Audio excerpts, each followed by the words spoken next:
Ayan, magandang umaga mga kaluto. So for today's video, magluluto po tayo ng ating umagahan. Okay. So galing po kami ng palengke. Bumili po kami ng papo ng manok. So ito po sa halagang 55 pesos. Nakabili po kami nito. Okay. Nasa kalahating kilo po ito. Bumili po kami ng mga sangkap. Saka isa pong bangos. Ito po, halagang 135 pesos. Medyo malaki po itong bangos natin mga kaluto.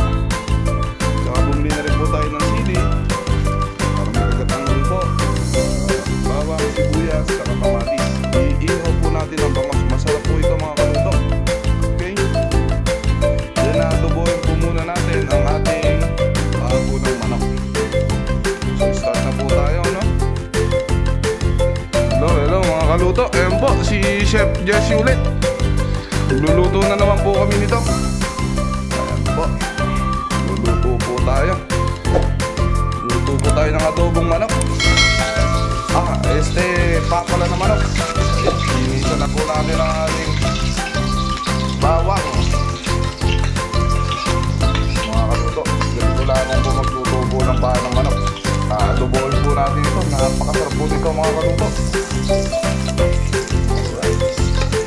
Yan o. Ito po natin. Ito po natin ng luya. Ayan po yung luya. Okay. Mga kaluto, naigisa. Napapulan na po natin ang ating mga sangkap. Ngayon po, lalagay na po natin ang paa ng manok. Ayan.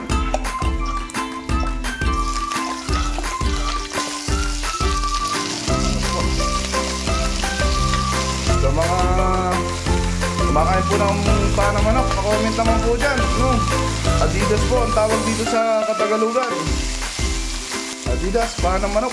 Ito po ang murang ulam na masarap. Okay, bibisa lang po natin. Lalagyan po natin ito. Adobohin po natin ito mga kaluto. Ito, nilagyan na po natin ng paminta. Pamintang durog po. Okay, yun lamang po magluto niya. Hindi po, gugulatin lang po natin sa mantika para po makala po yung lansa niya. Okay, masasangkapan na po natin. Yan po, select po. Baka naman select. Kahit konting sponsor lang yan. Ayan, lagyan na po ng toyo. Ito lang po magluto po ng adobong paa ng manok. Kaway-kaway naman po dyan sa mga kumakain ng paa ng manok.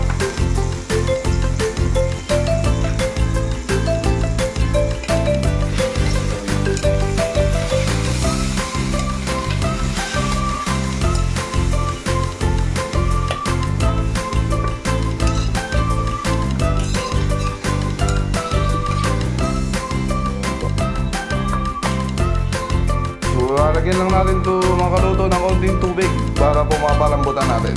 Okay, mga 20 minutes or 30 minutes po natin papalambutan ang paa ng manok. Tubig mga kaluto. Ayan, papakuluan na po natin ito. At po tayo mga kaluto ng seasoning. Wow sarap. Ayan, baka naman wow sarap.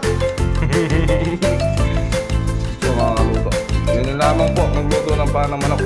Okay, papalambutan na po natin ito, no? So, lulutuin na po natin ang ating bangos. So, ganito lamang po yan.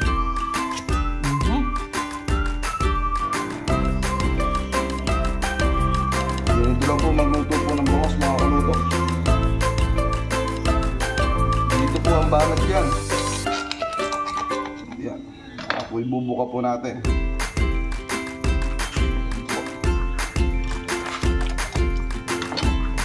Natin ilalagay ang ating mga sangkap mga kaluto. So lilinisin po muna natin ito dun sa ating gripo.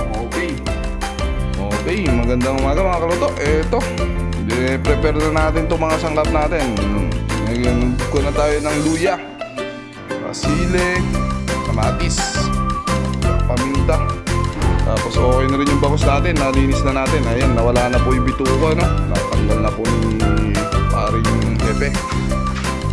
Ayan po yung kamatis. Ganito lamang po yan paggawa po ng ihaw na bangos para lalo pong ganahan ng mga kakain at mga mamumulutan kung sakali inuman tayo. Ganito lamang po. Bangos po ito mga kaluto. 130 pesos mga kaluto. Meron ka na isang malaking bangos. Location nga po natin pala mga kaluto. Dito tayo sa Concepcion, Tarlac. Ayan. Mga Tarlacay nyo dyan. Isang hay naman po sa atin, mga Kapampangan. Lagyan natin ng paminta. Ayan po. Diskarte dyan mga kaluto. Pwede nyo pong gawin ito sa inyo. Try nyo rin po. Ayan po yung mga sangkap. Tsaka lalagyan po natin siya ng konting magic sarap. Oops, okay na po yan mga kaluto. Hindi na. Haluin po ngayon natin yan mga kaluto. Yun. Nakalimutan po natin ng sibuyas mga kaluto. So lagyan pa natin ng sibuyas. Haluin na po natin. May sibuyas na po yan. Bawang, luya po. Tsaka asin po. Lagyan natin ng konting asin po. Asin. Ganyan lamang po magluto niyan mga kaluto. Papalaman na po natin sa ating bangos. Subukan nyo rin ito mga kaluto sa inyong mga tahanan. Masarap po ito.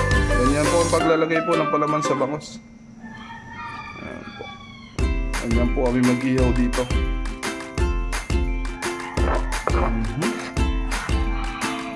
Ayun mga kaluto. Alright.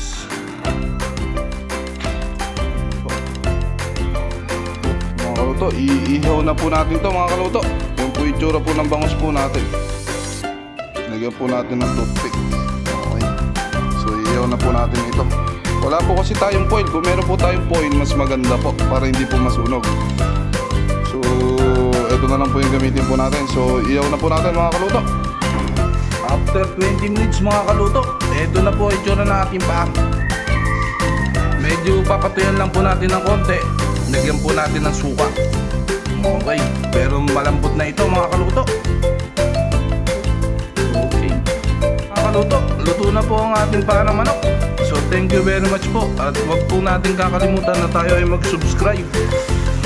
Thank you so much mga kaluto sa pagsubaybay sa ating adobong manok. Napakalambot po nito mga kaluto. At kami po ay kakain na po. Ito po siya. Thank you so much po. So start na po nating kumain.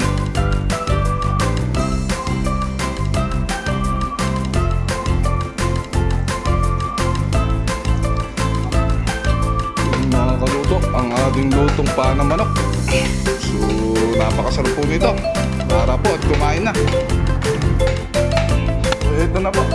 Dito natin iihaw ang ating bangos. Ayan, mainit na po ang ating script. Tingnan ko na po yung mga kaluto. Nilagyan na ng asin. Ayan po natin iihaw ang ating bangos. May kalakihan lamang po ito.